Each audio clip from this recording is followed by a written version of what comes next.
नमस्कार, मैं हूं अंकुर और आप देख रहे हैं सत्यहिंदी.com।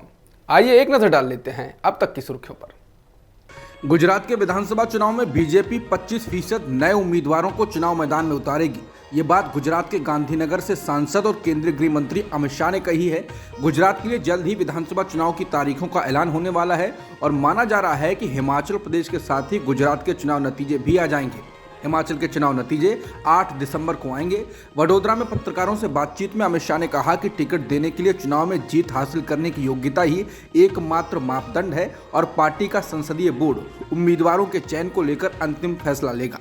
साफ है कि 182 सीटों वाली गुजरात की विधानसभा में 25% नए टिकट देने का मतलब ये होगा कि पार्टी इस बार 45 से 46 नए उम्मीदवारों को चुनाव मैदान में सियासी किस्मत आजमाने का मौका देगी।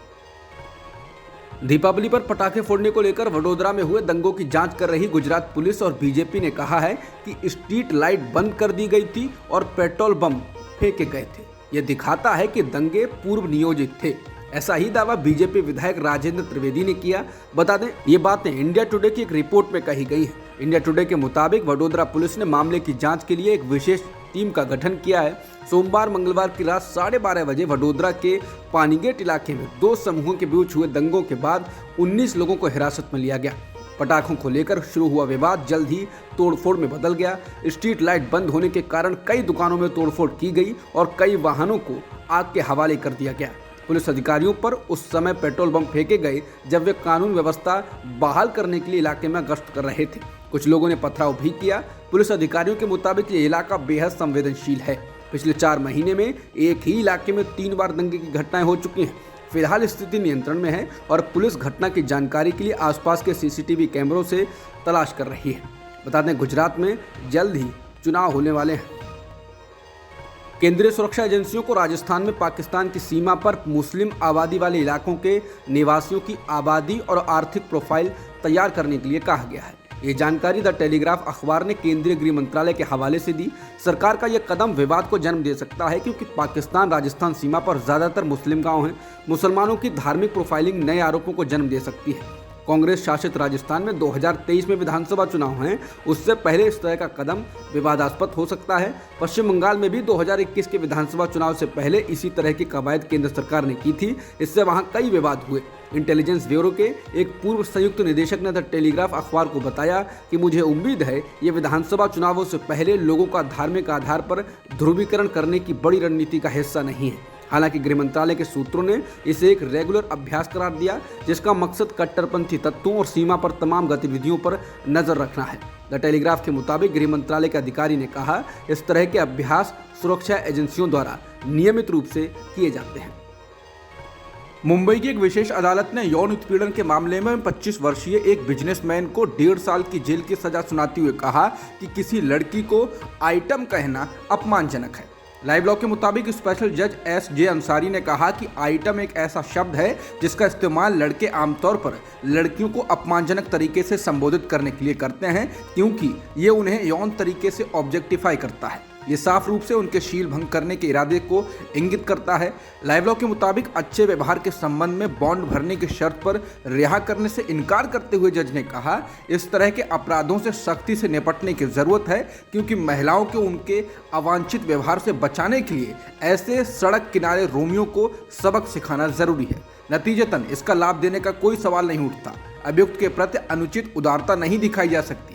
बता दें, लड़की का कहना था कि 14 जुलाई 2015 के दिन जब वो स्कूल से वापस लौट रही थी तो अभियुक्त ने अपने दोस्तों के साथ उसका पीछा किया। लड़की ने कहा कि उसने मेरे बाल खींचे और कहा, क्या आइटम किधर जा रही हो, और कहा ये आइटम सुनना। वो लगातार उसका पीछा करता था और उसे आइटम कहकर संबोधित करता था।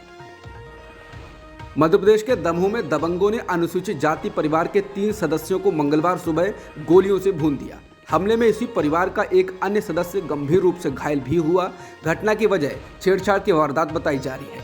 पुलिस ने मामला दर्ज कर लिया है और आरोपियों की धरपकड़ में जुटी है। जानकारी के अनुसार घटना मंगलवार सुबह 6:30 बजे दमोह जिले के देवरान गांव में हुई।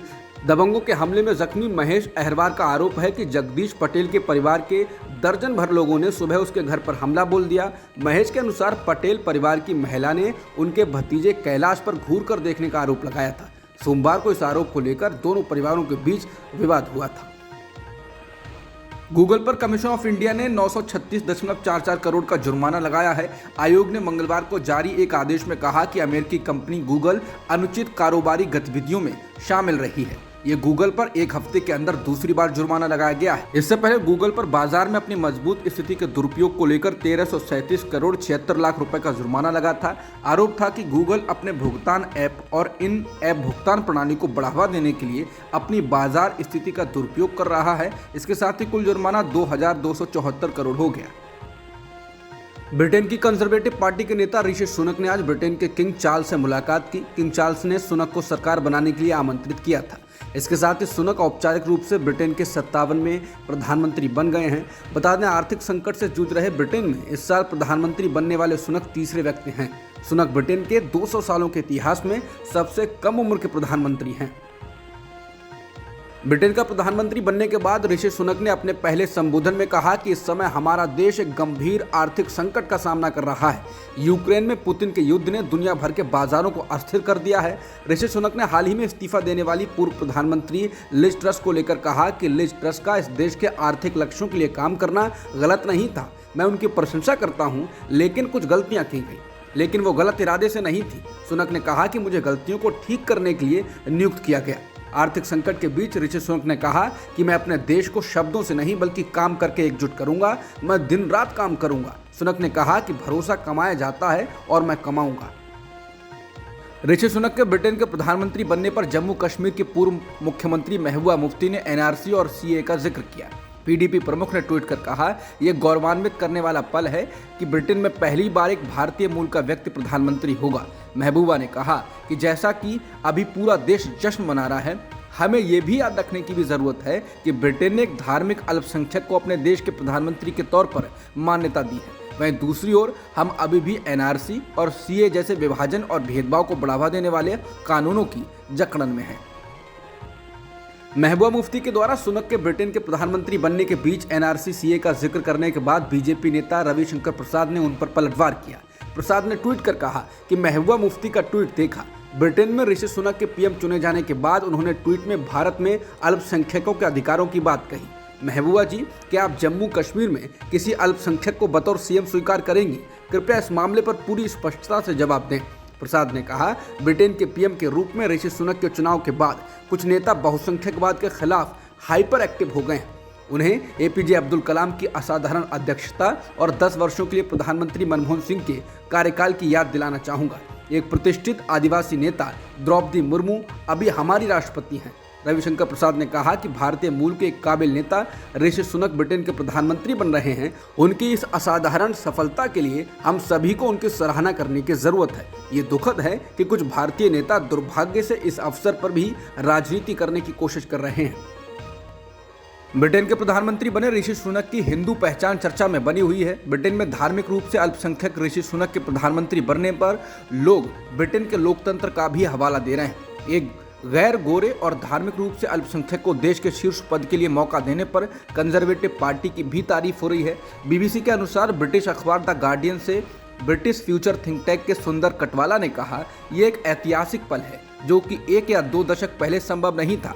इससे पता चलता है कि ब्रिटेन का सर्वोच्च पद भी सभी धर्मों और नस्लों के लोगों के लिए खुला है। बहुसंख्यक एशियाई ब्रिटिश नागरिकों के लिए ये गौरव का क्षण है। यहाँ तक उनके लिए भी गौरव का पल होगा जो ऋषि सुनक की पार्टी की नीतियों से सहमत नहीं रहते। अमेरिकी न्यूज़ वेबसाइट CNN ने कहा, सुनक ने 2015 में बिजनेस स्टैंडर्ड को दिए इंटरव्यू में कहा था, ब्रिटिश भारतीय जनगणना में एक कैटेगरी पर निशान लगाते हैं। मैं तो पूरी तरह से ब्रिटिश हूँ, ये मेरा घर और देश है, लेकिन मेरी धार्मिक और सांस्कृतिक विरासत भारतीय है। मेरी पत्नी भारतीय है, मैं हिंदू हूँ और इसमें कोई छुपाने वाली बात नहीं। British news website the independent ने ऋषि सुनक के पीएम चुने जाने पर हेडिंग लगाई, ऋषि सुनक ब्रिटेन के पहले हिंदू प्रधानमंत्री बनेंगे। ऋषि सुनक के प्रधानमंत्री बनने से थोड़ी देर पहले ही जब ये चर्चा हुई कि सुनक ब्रिटेन के पीएम बनने वाले हैं, तो कांग्रेस के वरिष्ठ नेता शशि थरूर ने सवाल किया कि क्या भारत में ऐसा हो सकता है। थरूर ने ट्वीट कर कहा कि अगर ऐसा होता है तो मुझे लगता है कि हम सभी को ये मानना पड़ेगा कि ब्रिटेन के लोगों ने बहुत ही दुर्लभ काम किया है। अपने सबसे शक्तिशाली कार्यालय में अल्पसंख्यक समुदाय के सदस्य को मौका दिया। जब हम भारतीय ऋषि सुनक के लिए जश्न मना रहे हैं तो ईमानदारी से पूछा जाए, क्या यह यहाँ भी संभव है?